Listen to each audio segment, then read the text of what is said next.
Gregg, Maya, and Betty are not experts, nor do they claim to be. They're just a bunch of nerds who enjoy talking about movies, shows, and current events. So sit back, grab a coffee, relax, and enjoy a brand new episode of All Queued Up.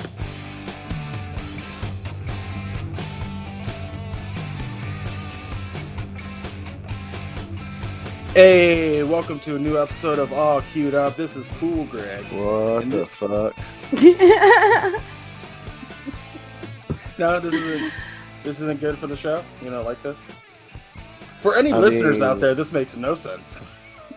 I mean, I glance up at the screen and you all of a sudden had these sunglasses on and were throwing finger guns to the camera. This is a new intro. No. I don't want to redo it. This is fun. Oh, no, keep going. Keep going. That was awesome. Well, for anyone that is listening and didn't know what the hell happened, yeah, I was just having fun there. If this is your first episode, this makes no sense, so that's great. But what we do here is we review shows on streaming services like Netflix, HBO Max, Amazon Prime, what have you. We talk and review about it, give our thoughts, yada yada. Wow, I'm not even reading my notes. It's off the cuff at this point. I'm your host, Greg Dietz, and with me always is Maya Don Fisher and Betty Badger. How are you two been this week? I'm doing good. How are you, Maya? I'm good. We actually haven't recorded in 2 weeks, so a lot's going on. But yeah, things are good. Going to get my COVID booster day after we record, so yay. Ooh, congratulations. Yeah. Depending on what time we finish, I might have to let Misty go get hers in my place. Well, hopefully it won't be too long because I got to go grab Misty's sister. Yeah. Gonna do a girls' day. Lucky. I know. I've waited a long time for this. How are you doing, Greg? I'm doing good. My dad's doing better health-wise. His arms are almost completely healed, so That's good. That's wonderful news. That's fantastic. Mom is doing... It's also his birthday today, isn't it? It is his birthday today, and I don't know what we're going to do, but I still have to do... Happy birthday, Greg Sr. Yes, happy birthday, Daddy Greg. Yeah, he'll... I know that Jeff called this morning. Dad's sitting on the couch, and I'm getting coffee, and he goes... And all of a sudden, I hear his phone go off, and I go, "What the hell is that?" And he goes, "Jeff is calling me at 6:30 in the morning." And I was like, "Why?" So he answers the phone. And Jeff goes, "Happy birthday, Dad!" And I went, "Oh yeah." I was like, "I just woke up. That's not fair." What time does your dad get up? Whenever the hell he wants at this point. Well, I mean, yeah. 6:30 is very early to be calling someone. If someone called me at 6:30, I'd be like, "What the fuck are you doing?" Well, the other day, Dad stayed up until 1 in the morning and then slept until fucking 11. So, going downstairs, it's a gamble whether he's awake or not. But he's getting to the age now, and his health is at a certain point that every time I go downstairs, the part of my brain is just make sure he's breathing. And I hate that I have to do that, but that's my life now. Because I'll tell you this, it's kind of scary, but we got the report back about my my Aunt Sherry passing away. And it's simple. Her heart literally just stopped. That's it. There's no more or less about it. Her heart just quit. And I know that, knowing that, I know that can just happen. So there's a part of me that's constantly making sure my parents are okay, 24/7. Yeah, well, when you have a kid, it's very much the same thing. I mean, every time your kid's asleep, you're just, are they still breathing? And Fair. after Jeff had his stroke, yeah, I got a lot more vigilant. It's like sometimes I just put my hand out in the middle of the night and touch his back to make sure he's still breathing. He's not dead yet. I don't want to lay in bed with a dead body. Understandable. I saw a video the other day. It was I think it was a TikTok, but a woman goes, you mentioned kids, and she's like, when the baby sleeps through the night and she wakes up and she gets out of bed, but she has like, she's lactated completely through her shirt and whatnot. And I was laughing about that. And then somebody in the comments goes, and then there's that moment of absolute panic where you're like, wait, the kid slept through the night. Shit. And you go check on him. Yeah. You're like, is everything okay? Because you're not sleeping through the night. If you did sleep through the night, it's because you were so sleep deprived. The moment you wake up, you're just like, why haven't I woken up before? Why isn't the baby crying? Is it still alive? Yeah. Anxiety. It's so fun.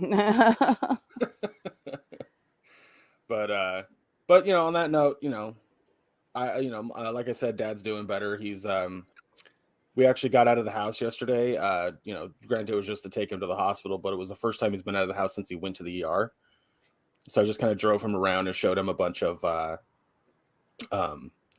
there's a lot of construction going on around where I live, and a lot of it's been completed. So I wanted to show him what was finished. Lucky. But it was nice. It was there's a road that is kind of like an offshoot, but like it's been under construction since June. And they're almost done with it. So I drove him over there and he was like, it looks really nice. I'm like, yeah, it's a road. It's a road, Dad. I feel like they're You could drive on it. It's like last week, Lydia asked me how long they've been doing construction on our particular stretch of 81 in Virginia. And I looked over at her. I was like, always? Since I've lived here 20 years, I'm probably before that, because I don't know when it begins and when it ends at this point. I just don't know. It's been under construction since I was born. And, yeah. I don't know what to tell you. Maybe one day we'll see the end, But hey, at least they keep up with the maintenance. Tennessee side is horrible. It's just nothing but potholes. 81 whole stretch, pothole. Just the whole way down. Virginia, there's no potholes, and I appreciate that. But you're definitely going to take longer to get to your destination because they're fixing any said potholes. Well, right now what they're doing construction on with us is they're expanding exit 19. The on and off ramps. They've already closed off one on ramp to the interstate and doubled it up on the other side. And I guess they're doing that on the other side too. I don't know. It's confusing. They've also got one at the other exit down. And I'm just like, I don't know what y'all are doing here, but they're going to put in okay. roundabouts. Probably, at this point, it's like the one at 14. That's a big old giant circle. And I'm just like, why? There's not enough traffic to warrant what you did here. Oh boy. But yeah, but I'm just happy that things are getting back to somewhat normalcy over here. My mom's trying to cut back on her smoking significantly. So I think I told you guys that she's eating Cheetos to, like, if she has a craving for a cigarette, she eats Cheetos, and apparently it helps. Good for her. And what's funny is literally every time I go to the store, I buy like 3 or 4 bags of Cheetos. And I'm talking about like the party bags. And love some Cheetos. She does too. One of the things that she was doing for a while there was because she has ulcers in her stomach. One of the things that calms the pain down is dairy, milk or ice cream. So I'd always buy her ice cream. And the other day she goes, Greg, so I'm going to take a break on the ice cream for a while because I just think it's too much. And I'm like, are you sure? And she goes, yeah, I'll just drink milk. And the Cheetos seem to be helping. I'm like, okay, all right, you got it. No problem. Well, if she's smoking less, that'll definitely help. Yeah. So, good for her. Yeah. So I'm happy over here. But anyway, folks, aside from our lives, we're going to be talking about the Netflix film The Harder They Fall, starring Idris Elba and Jonathan Majors and Zazie Beetz and Regina King and a slew of other very talented fucking people. But there was something else I was going to say, and it's totally gone out of my mind. But yeah, that's all we're talking about. Oh, that's what it was. And I have a small game I want to play with you two after we're done discussing the movie. So there's that. Why don't we dive right into the movie? Maya, if you wouldn't mind giving a synopsis for the film for the listeners. Sure. It's a it's a fictional retelling of actual real world Western characters. These people actually existed, and some of them famous or pretty famous, but nothing resembles anything like they actually lived through in this movie. It's basically focuses on Nat Love. So here's a storyline synopsis. When outlaw Nat Love discovers that his enemy Rufus Buck is being released from prison, he rounds up his gang to track Rufus down and seek revenge. Those riding with him in this assured, righteously new school Western include his former love, Stagecoach Mary, his right and left-hand men, hot-tempered Bill Pickett, and fast-drawing Jim Beckworth, and a surprising adversary turned ally. Rufus Buck has his own fearsome crew, including treacherous Trudy Smith and Cherokee Bill, and they're not a group that knows how to lose. So basically, that's the plot synopsis. Yeah. It's yeah. Yeah, I'm just gonna say right off the bat, I had a lot of fun with this movie. I really, really did. It's definitely not, from my perspective, it was very strongly inspired by Sierra Leone's spaghetti westerns. The kind of over the top shoot 'em up western style where people get shot and there's blood immediately, blood splatter immediately. There's ridiculous gun battles that I fucking love that shit. Like, it's so much fun to me. I compared it to a spaghetti western directed by Quentin Tarantino. In other words, Django Unchained. Yeah. It's funny you say that, Betty, because Django Unchained and a lot of his stuff is inspired by Sierra Leone's spaghetti westerns. So it all ties in together. Yeah.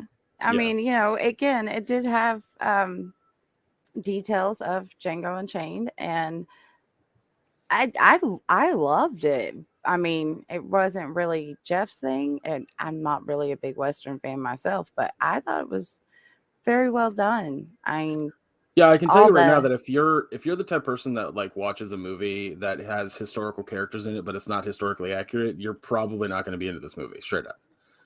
But that rings true for me. Well, okay. I love history, but I know whenever I watch a movie about historical characters, it's never going to be fucking accurate. It's just, I have to let it roll and ride with the fun. And it's like, if I'm watching it with Lydia, I'll be like, okay, well, this didn't really happen. This is what really happened. But isn't that funny? I mean, this isn't the real story. It should inspire you to go out and look at the real story. That's how I feel about it. I'm very much like, because like let's take for example Inglourious Bastards. It is it's not even a retelling. It's straight up a alternate history sort of movie. And I wouldn't per se put this story into that category because it just feels like they took the names of these characters and made them even bigger badasses. Yeah, that's essentially what they did. Took their names, and that's about it. Yeah. And it was a homage. It wasn't a faithful retelling of anything, but it was an No. homage. It didn't You even know? feel like it was a retelling of a story that happened with these characters. It just kind of was like, these characters have, you know, they're popular, as in well, not popular, because obviously some people hadn't even heard of Nat Love, but you know, they're historical characters that are relatively well known. They have a, what's the word I'm looking for? A famous history, if you will. Like there's a thing that happened with them, and we're just gonna have fun with it. Is kind of what it felt like. So Yeah, I mean, it's like In other words, go ahead. well, like, you know, when you watch Tombstone, that wasn't a faithful retelling of shit, you know, but it was Exactly. still a fun movie. right. I liken this to Alan Moore's League of Extraordinary Gentlemen, where he takes famous literary characters and just makes something up completely in the realm of his imagination. Gotcha. And that's what the director did with this. He took existing real world people and made up something completely from the realm of his imagination. It's the League of Extraordinary Gentlemen, just real world. Yeah. I thought it was fun. I love the dark humor in it. Yeah, me too. And I love Racist? no. Stop it. I love Okay, man, my kidding. father was racist. I'm totally That's kidding. a That's joke. an inside joke. Yeah. We were playing video games the other night, and there was a story about one of our friends having kind of like his family lineage had some racist history, and so we made a joke, and the punchline was like, "It's okay because my father was racist." So there's just for context of that, but anyway, Betty, go ahead. I did like also how the cinematography showcased, you know, some allegories, and, you know, like with the towns when they went to rob the bank, that whole town was whitewashed and it was white people. Yeah, oh yeah. But you had the other town, which was just brimming with color. And I was also like, you know, oh, this is so nice to see. They're actually doing a Western one that everything is, you know, gray clapboard, because that's not what the West looked like. A lot of people think everything back then was gray clapboard. It's like, no, that it was very colorful. It's still Victorian times. That's how people express their wealth and, you know, stuff like that. So I loved seeing that.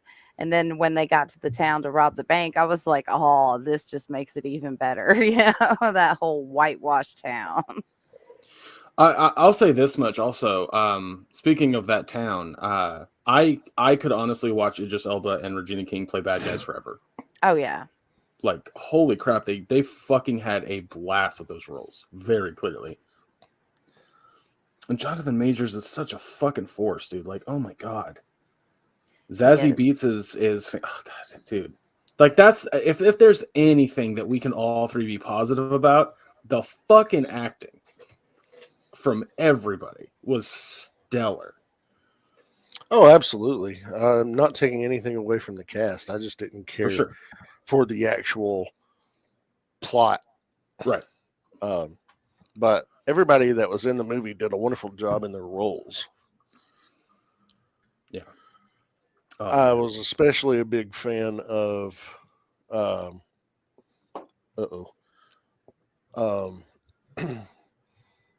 the actor that played Bill Pickett. Oh my gosh, yeah.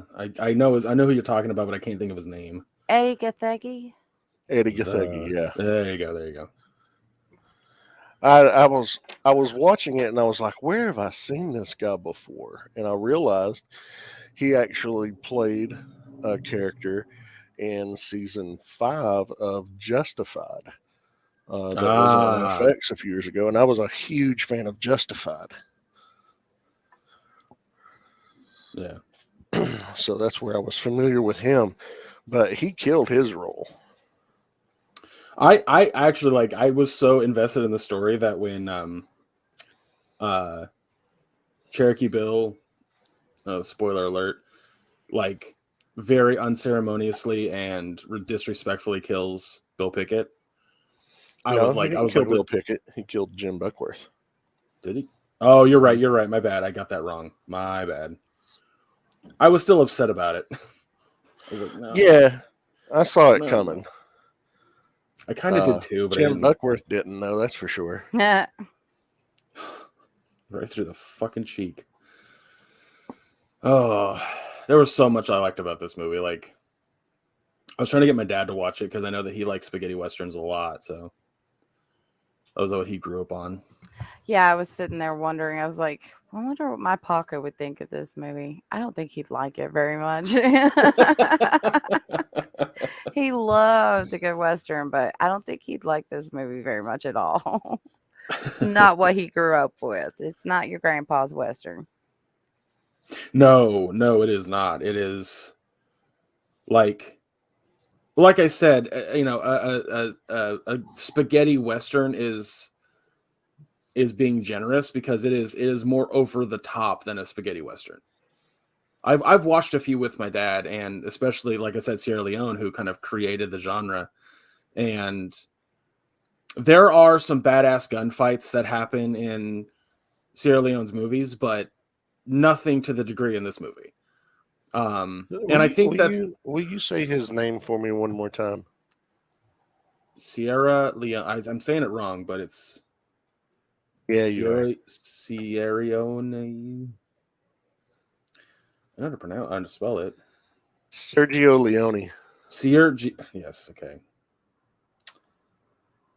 Well, I'm saying the last name correctly.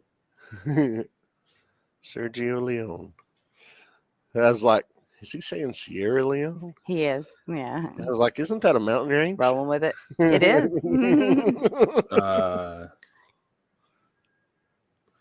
There was a situation a long time ago where I was on a podcast that a couple friends were doing, and we were trying to make a list of if we had a Hollywood school, like a school where fictional characters could teach classes on different subjects, who would you have in that class? And I had chosen Bullet as the driving instructor, to which I was met with, who the fuck is that? And I went, that's right, I watch old movies and people don't. So that was a fun little situation. So Steve fucking McQueen. Well, that's kind of what I said. I was like, Bullet fucking in, like, that movie kind of brought car chases into the main light. Like, how do you not know what Bullet is? I was kind of thrown away by that, but I know that not everyone watches these movies like I do. Yeah. Anyway, any final thoughts before we move on to a grade? No. I do want to say that I really enjoyed the performance of the girl who played Cuffy. I loved Cuffy's character. Yeah, she was really good. That was Danielle Deadweiler. Yes, and she did such an excellent job. I loved her. By the end, I was just heart her. And I mean, again, this was a really good movie. If you like something a little bit different, give it a try. I think you might enjoy it, because I think the whole thing was just really well done. I enjoyed it. I didn't think I would, but I did. Hopefully it'll be the same way with Cowboy Bebop. I hope so too. I really hope so. I hope that show's better than, I don't know. It's a Netflix adaptation, so It could be great or it could be bad. Yes. It's a fucking gamble with them, I swear. Yep. Did you give a grade, Betty? I didn't hear if you did. No, I didn't, but I would definitely give it an A+. I really enjoyed it. I thought it was fun. Maya? It was beautifully shot. It was very well acted. But it didn't land for me. I think it was just better than average. I'd give it a C+, B- there. kind of range. It was okay. Wasn't anything to write home about, I didn't feel. And I think it's just because I felt that it was trying way too hard to imitate other spaghetti westerns. Like, specifically, I think it was trying too hard to be Django Unchained. That's just me, my opinion, my assessment. But I mean, all the performances were great. It's storyline where it didn't land for me. Yeah, Fair enough. yeah, Yeah. B minus, C plus. Somewhere in Right that on range. that, right on the edge there. It's like riding the razor. Uh, it could go either way. And depending on, I think it would be depending on my mood, what I would think of it at the time. If I were to watch it again, was this more of a B movie or is it more of a C movie? It's hard to say. It just depends on the day, I guess. But yeah, what'd you think, Greg? I'm giving it an A plus. I really fucking enjoyed it. It was like it to me, for me, it was to me. The way that I can describe enjoying this kind of film is coming home to, the smell of something baking in the oven. You grab a blanket and you grab, a bowl of soup or something and then just enjoy a movie. It was like a nice little cozy fucking situation for me. And because the story was simple to a degree and the fucking acting was like just top fucking notch, like I really fucking dug it. And immediately had to be like, Dad, you have to watch this Western, to which he still hasn't, which is mind blowing to me. Because I said the word Western, so that should have been immediately like, yeah, I'll check it out. But but yeah, as modern Westerns go, and there are not many of them, it's decent. I don't take that away from it, but it's definitely better than classic Westerns. I'm not a classic Western fan. That John Wayne cowboy shit. I hate it. I'm generally not either. That's why I have to be very specific when I say like I'll watch a Western as long as spaghetti is in front of it. Both literally and figuratively. He's talking like a big bowl of fucking spaghetti while he's watching his spaghetti Western. I mean, I'd like me a big old bowl of spaghetti too. I'm hungry. Okay, so we've only been recorded for 30 minutes. Well, less than 30 technically. So 28. I'm gonna go. There you go. So we're gonna go ahead and play a game. I'm going to pick a movie off the top of my head. Here we go. I'm going to tell you the name of the movie, and you have to guess the Rotten Tomato score, the percentage that it got from critics, not like just users. Yeah, I'm not very Rotten Tomatoes familiar, so no, neither am I. That's exactly why I wanted to play this game. So, if you don't know how Rotten Tomatoes works, and I'm addressing the audience and either of you, if you don't know, the way that they do this is when a reviewer comes out with their assessment, let's say they gave it a 2 out of 4 stars, right? That's a 50% score. If the reviewer has a different metric for that, they kind of adjust it in regards of percentage. So then they compile all of those reviews and they come up with a percentage of positive review scores. So the percentage is a positive number. And I say positive only in regards of what was the consensus. Does that sort of make sense? We can try it. Okay, so the first movie here is Biodome from 1996. I saw that in the theaters, and I'm going to say that now this is from critics, right? Yes, professional critics. 27%.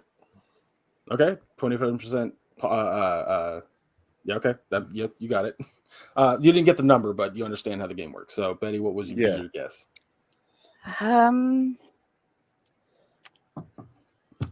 32%. Maya was closer. It had a grand total of 4%. Wow.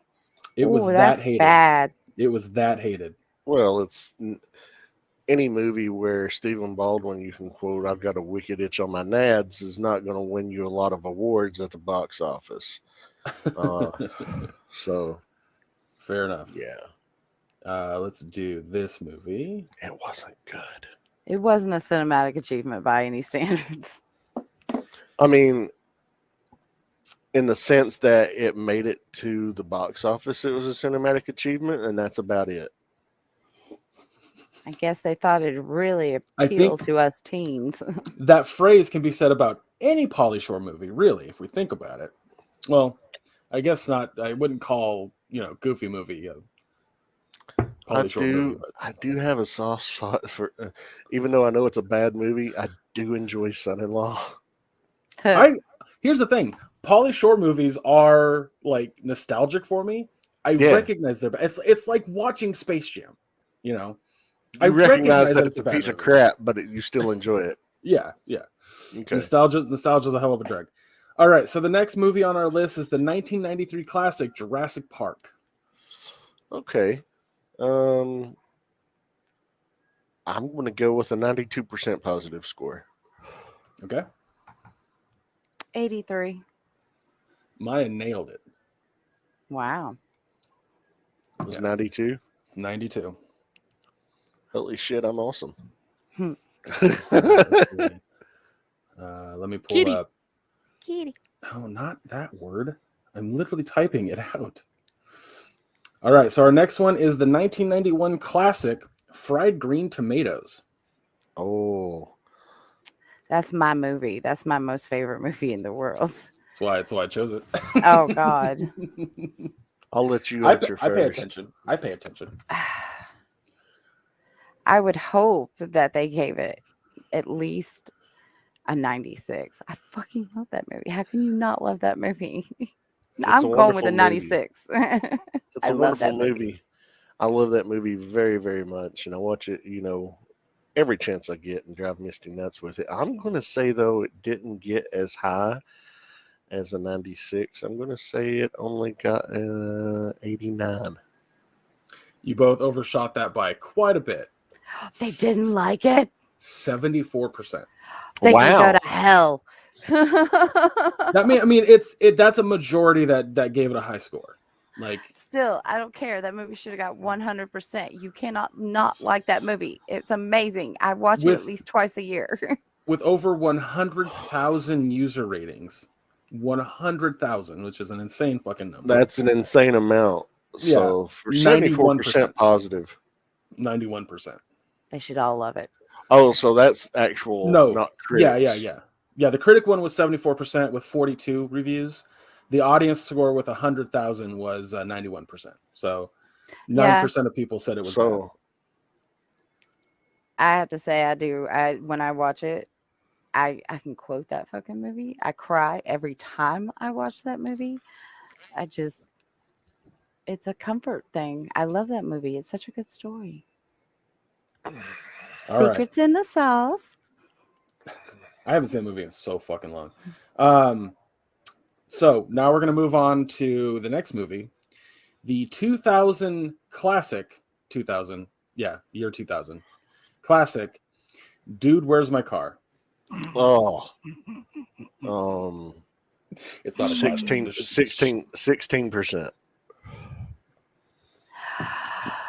7%. I don't think many people liked that one. Maya was very close. 17%. I was literally going to say 17%. Then I went, no, I don't think it's that good. Let's go to 16. Wow.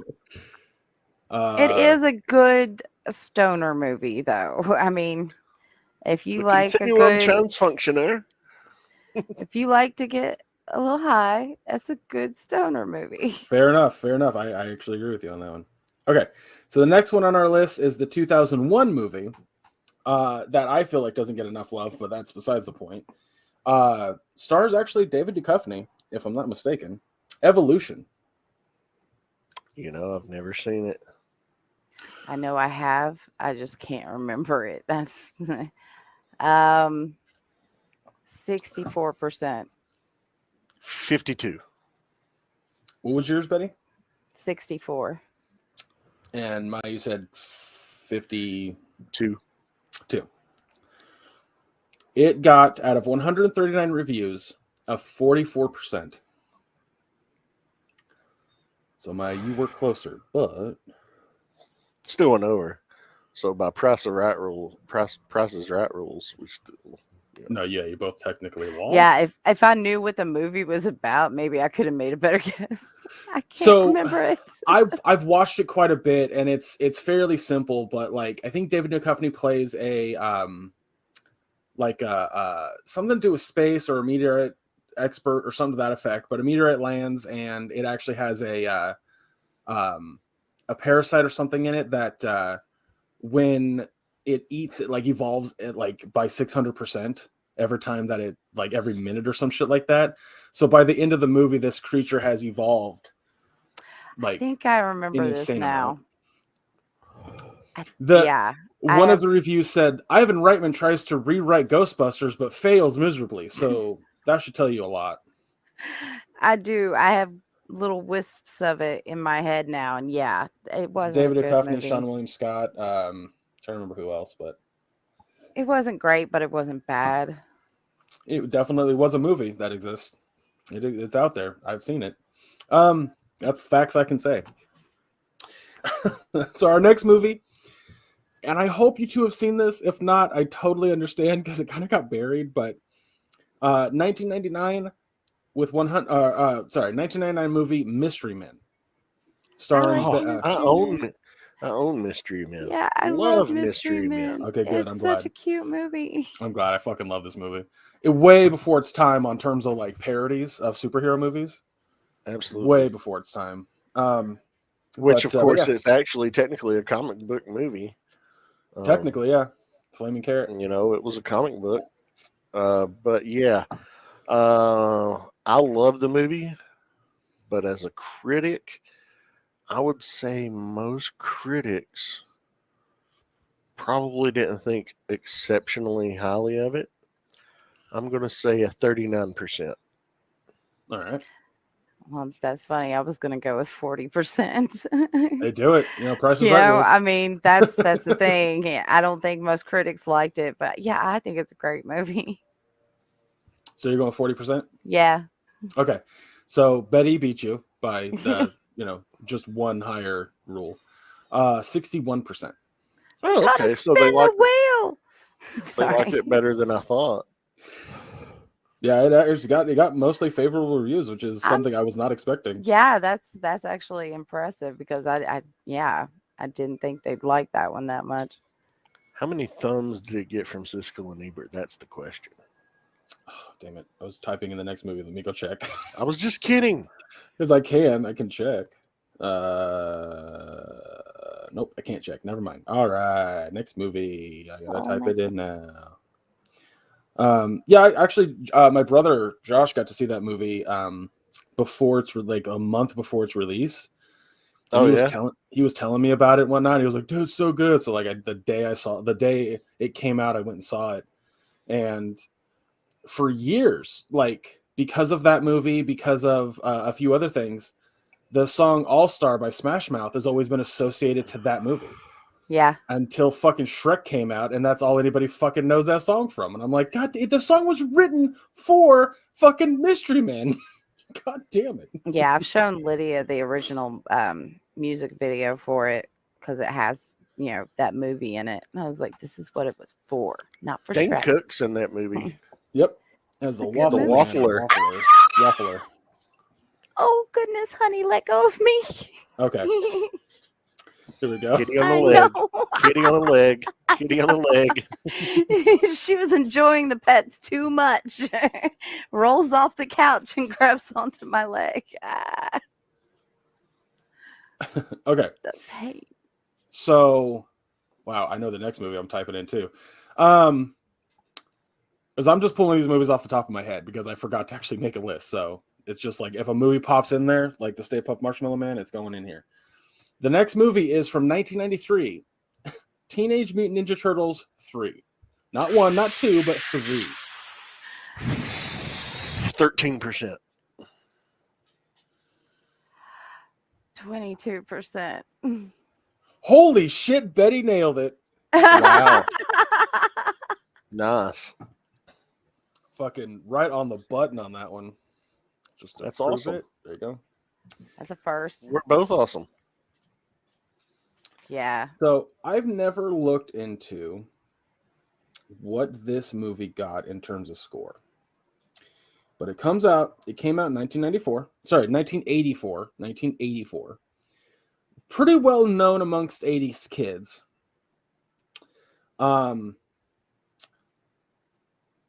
Never Ending Story. Love that movie. Saw it in theaters when I was a kid. Such a good movie. I'm actually surprised by the score, but that's besides the point. Any guesses so far? 71%. Okay. 80%. Fucking 2 in a row. 2 in a row. Wow. Buddy. Wow. I'm glad they gave it that good of reviews though, because that's a classic. I have a soft Can't- spot in my heart for that. I've seen. Have you seen the? You know, the little decorations people will put in potted plants, the little ceramic decorations. Mm-hmm. There's one of Atreyu from the waist up, and then there's Oh. another one of Artix's head, and and it's like in the swamp of sadness, and he's sinking in. I need to find that. I need that for the store, man, because that's I will awesome. find it for you. I'll find it for you right now. Yeah, I would love one of those. That's amazing. I still like. It's funny. I listen to a lot of comedy music while I'm door dashing, and Lonely Island's on there. But I've just like put the entire album. I haven't removed the sketches that they did on the album. But there's one track where it's like, Oh, here you go. What's They up? are. I'm going to send it to Oh. the chat right now. They're 13 pounds. They're from England. Cool. But Lonely Island straight up did a fucking sketch where they were like, it's Falcor going, Atreyu, Falcor, Atreyu, Falcor, Atreyu, Falcor, and then it's just Atreyu, Atreyu, Atreyu. I'm like, Oh, God. God. Fucking band Atreyu. Sure. Sorry. There you go, Betty. I put that in the chat. Thank you. All right, let me do this movie. Yeah, I'll do. Oh, Jesus. All right, let me let it load. Okay, so the next movie is from 2010. It is the fourth movie in the line of these movies, Shrek Forever After, a movie I have not seen, but how well did the fourth Shrek movie do? Well, we know.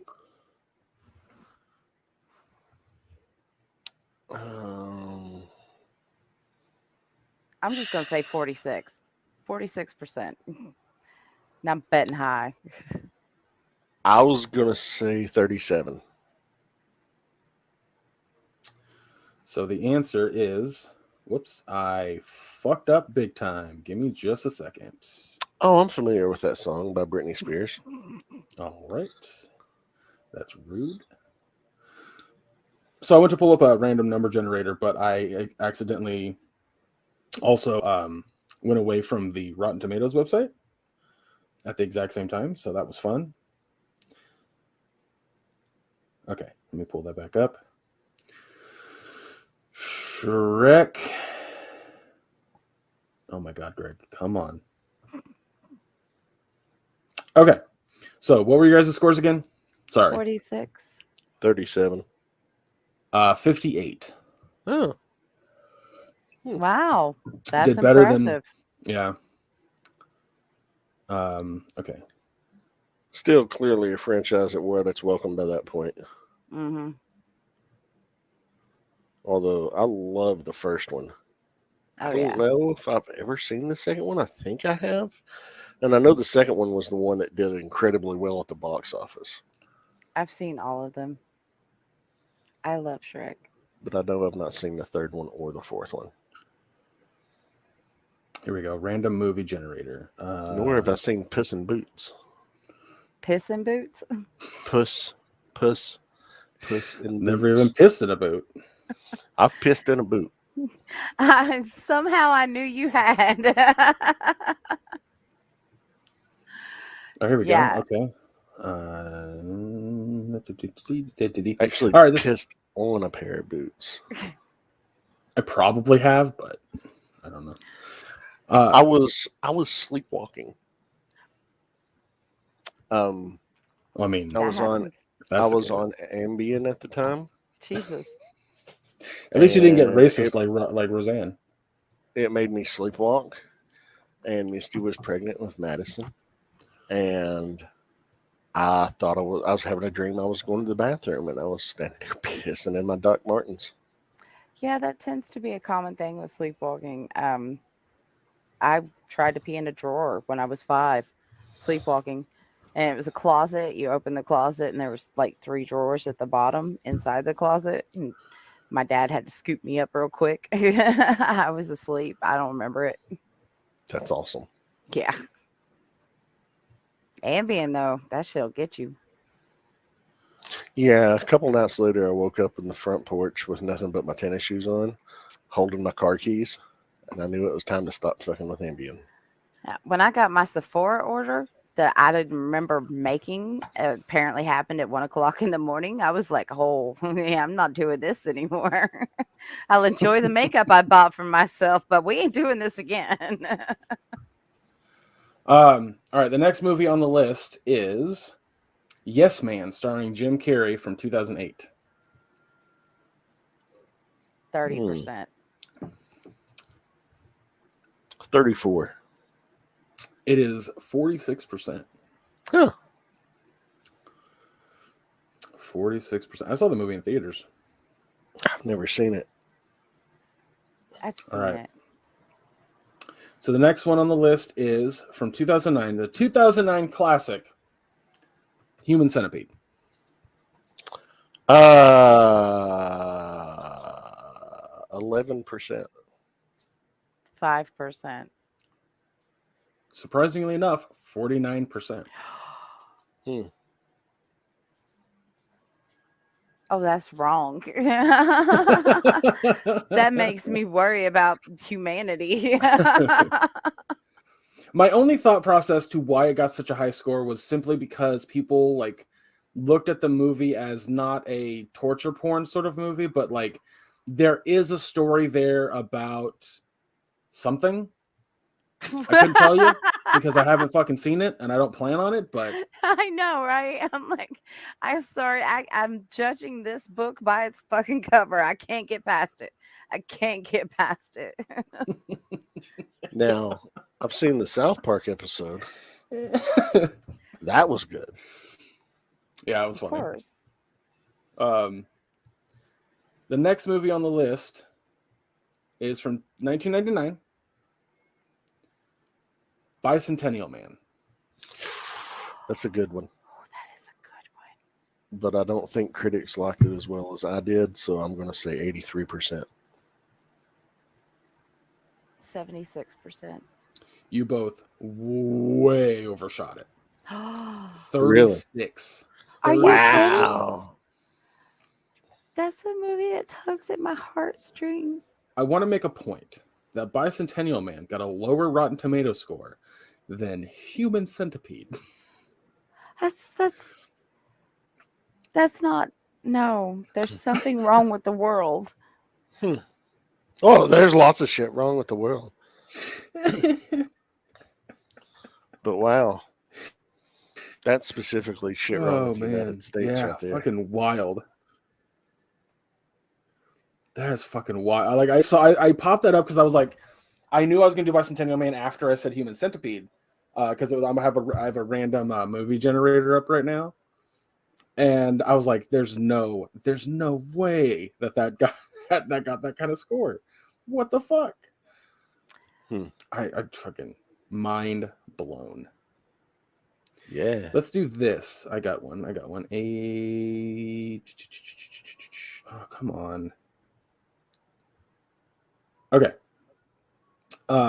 Alien 3 from 1992. 42%. 56%. 45. Ooh. Really close there, Maya. Really close. Trying to find another movie. Oh, here we go.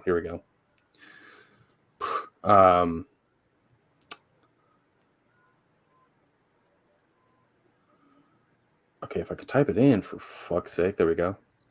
The 2016 classic that everybody loves, Suicide Squad.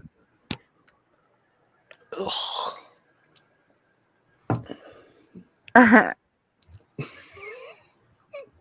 18%. 12%. 26%. Whoa. Way higher than it should have gotten. Yeah. I was being generous. I know. I felt like I was too. Have you seen that piece of steaming shit? Yes.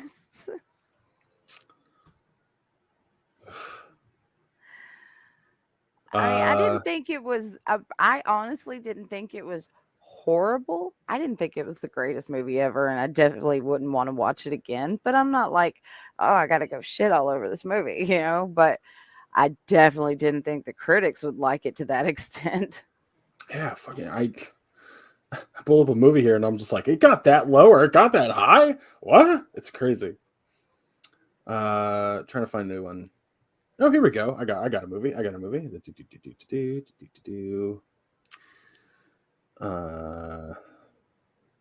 put the ampersand in there. All right. So the 1991 movie Bill and Ted's Bogus Journey. So the sequel. Station. 22%. 27%. So you both way undershot it. 57%. Wow. I guess some people were still doing coke back then. So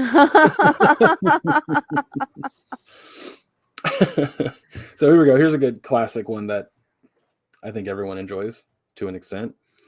The 1986 classic Three Amigos. So I fucking love this movie, but 56. 67. 45. Oh, that's not bad. No, it's not. Oh, here we go. Here's a good one. Load the fucking goddamn page. Thank you. A 1986 classic Short Circuit. Oh, I love that movie. I never saw it, but I've seen the second one a shit ton, which is weird that I've never seen the original. That I think is because my parents were really strict, my mom specifically, about what content we watched. And she would let me watch a PG-13 movie, but not a rated R movie, because, I was like 11 at the time when it came out on video. So she wouldn't let me watch Short Circuit. And the only reason it was rated R was because what? I think because he said a bad word. I mean, really? Was it rated R? Yeah. I think it's just because he said no, it's rated PG. It's rated PG. Was it? Yeah. Maybe she just didn't want to watch it and told you it was rated R. Probably. She wouldn't let me go in the video store much. Yeah, I mean, we watched that one with Lydia when she was little because we're big Short Circuit fans. Like robots. I love Chappie too. That was a good movie, but I know a lot of people don't agree. I love it. It's in my queue to watch, and I just never watched it. Yeah, I loved it. Neil Blomkamp, I fucking love him, and there's like 2 movies of his I haven't seen yet, and he's got another one coming out soon. I would love to see his version of Aliens that he wanted to do. Yeah, no, that'd be dope. As for score for Short Circuit, 68%. 52%. 61. Wow. Our next movie is Hot Shots Part 2 from 1993. Uh, 34. 40%. 55. Huh. All right. The next one is the 1987 classic Adventures in Babysitting. Oh, I love that movie. I haven't seen it in a while, but I'm going to say it got a 63. I'm going to say 74. It got a 69. Nice. Hey. 69 seems apt for that movie for me. It does. The next movie, which I fucking love this movie. I watched it a ton of times. From 1993, So I Married an Axe Murderer. 32%. 54. 51%. Oh. Got a lower score than I ever thought. This fucking movie. At least it beat Oh my Human God. Centipede. Yeah. Always remember, folks, Human Centipede got a 49% positive rating on Rotten Tomatoes. All right, this next one from 2001, the 2001 classic that everyone loves and knows by the, just off the top of their head, Pootie Tang. Oh, fuck yeah. Love that movie. Okay. Love it. Love right. that movie. Great. No, it's not great, but God, I love that movie. I can't help it. It is a guilty pleasure, and I'm going to say 21%. Guilty is right. All right. Maya or Betty? 15%. 27. Wow. Because I remember that movie. I'm glad it's your guilty pleasure, but it's not mine. I saw the skit. I saw the skit from a long time ago, and they were like, "We're making a whole movie out of this." And I went, "Why? How? Who authorized this?" Anything with JB Smoove, I will watch all day. I mean, don't get me, dude. I love JB too, but Jesus Christ, this movie. I did not. It's like fucking watching Norbit, and you're like, oh. Ooh, no. All right, the next movie on the list is from 1994. Naked Gun 33 1/3, The Final Insult.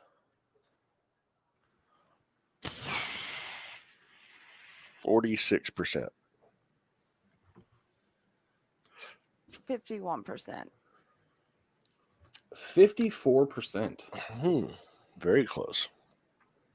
All right, and the last movie we're going to do before we wrap this whole jam up is, if it wants to load for me, there we go. Space Jam: A New Legacy from 2021. Oh, this one? The movie that no one's going to fucking remember 20 years from now, but everyone's still going to remember the original.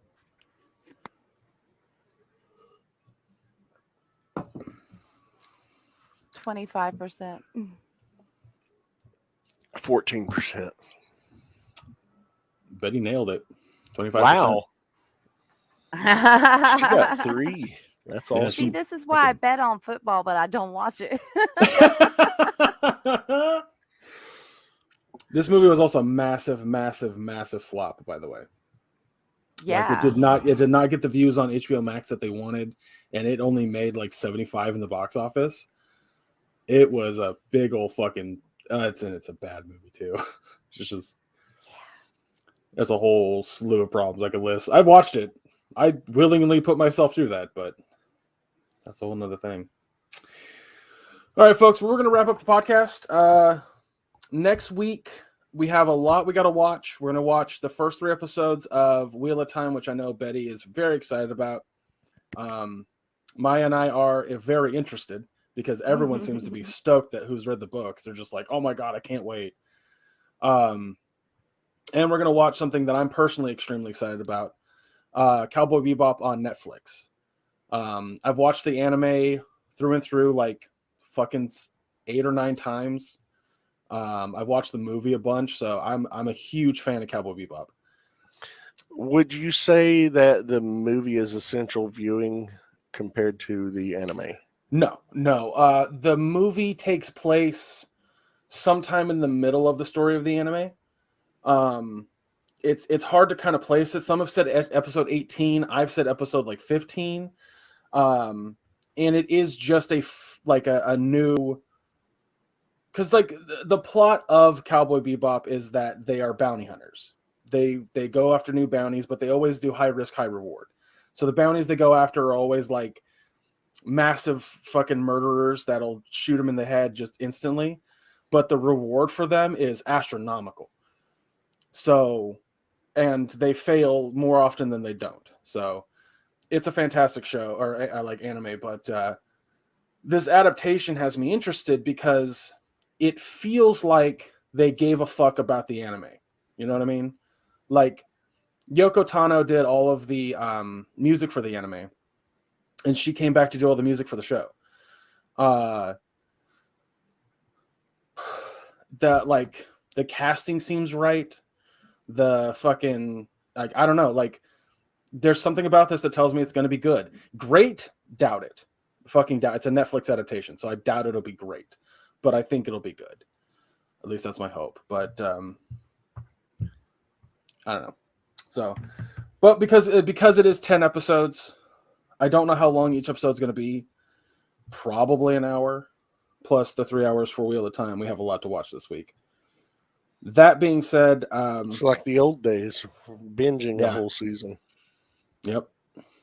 Well, and that's the thing is that, you know, there's a lot coming out in the next 2 months, next 3 months, I think, that I want to watch. Like, as of recording this today, Tiger King season 2 came out, which I have to watch just because I need to know like what happened after the season 1 had premiered last year at the start of the pandemic.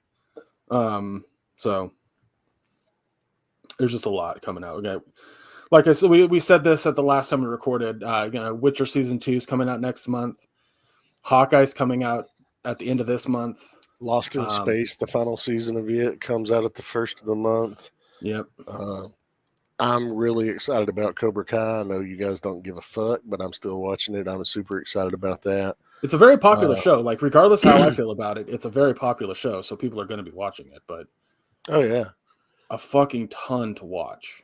Yeah, I don't know how much of it we're going to review personally, but I know that the reason that we're really going to be doing Cowboy Bebop is because I'm going to watch it regardless, and I'd rather watch an entire 10 episodes of something that I'm going to review than not. So that's ultimately why. But I am interested in your guys' thoughts on it because you guys haven't watched the anime.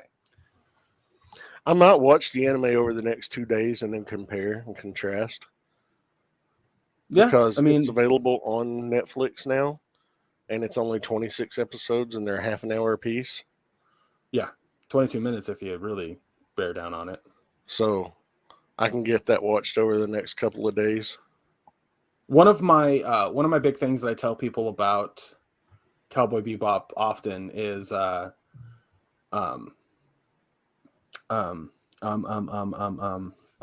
just had the thought. One of the things you tell people about Cowboy Bebop often. And then it's gone. It's just gone. Like the thought I was going to say to you about watching it. Anyway, yeah, it's gone. That's okay. I got it. Holy crap. Watch it dubbed. I know that there's this big argument, subbed versus dubbed. Genuinely, the dub for Cowboy Bebop is fucking stellar. It really, really is.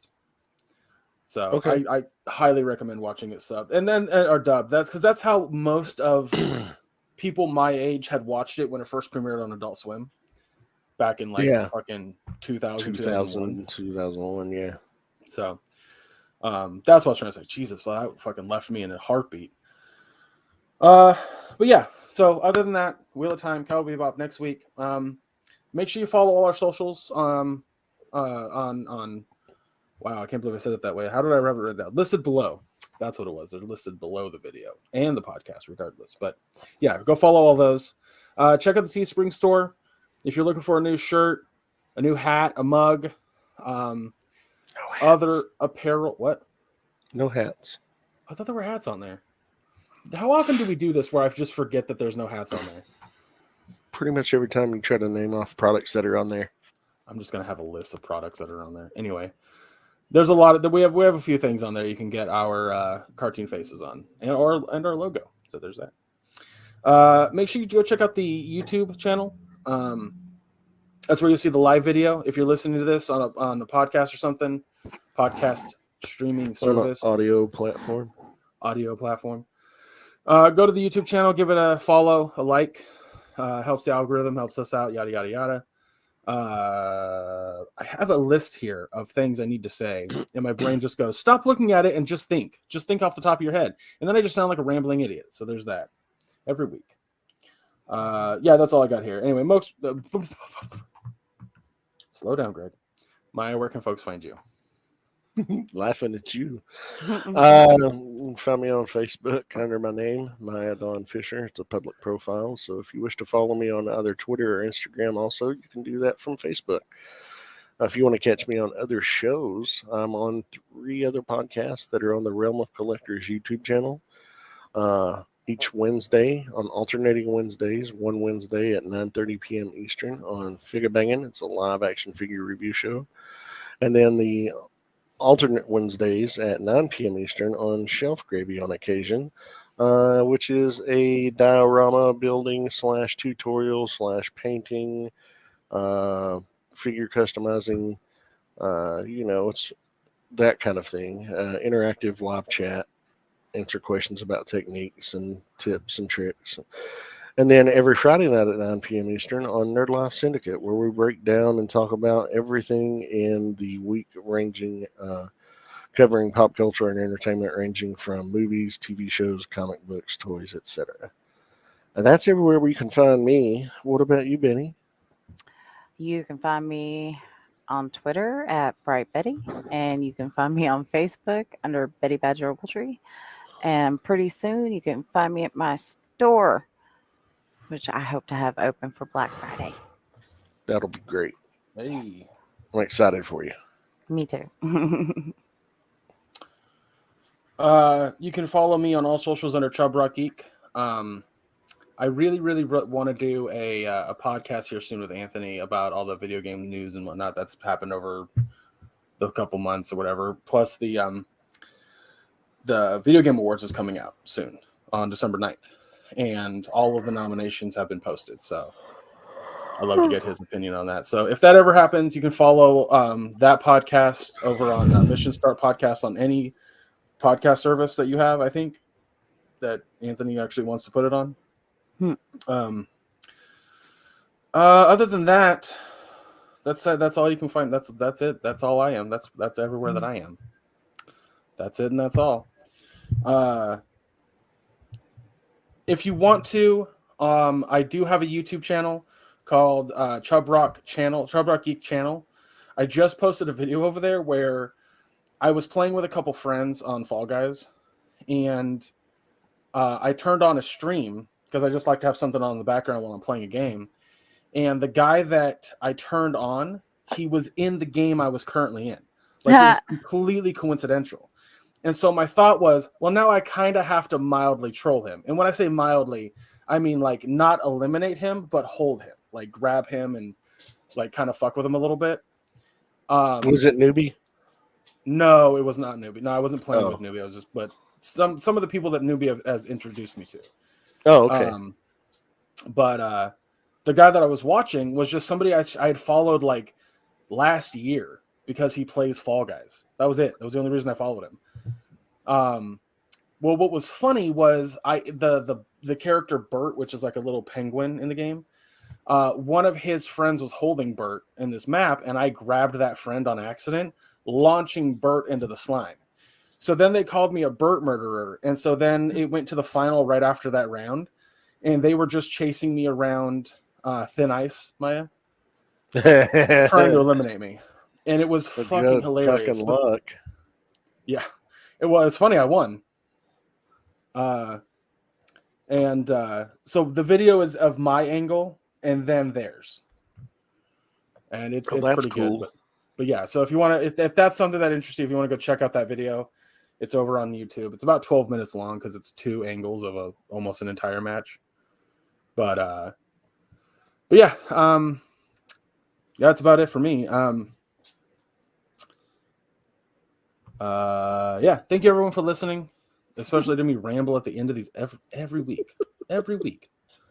You think I'd have it down after four plus years, but nope. And I'm never going to. Like, you need to know that's never going to change. This is just who I am as a person. I've had to come to terms with it. You do too if you listen. Maya's comes to terms with it, I think.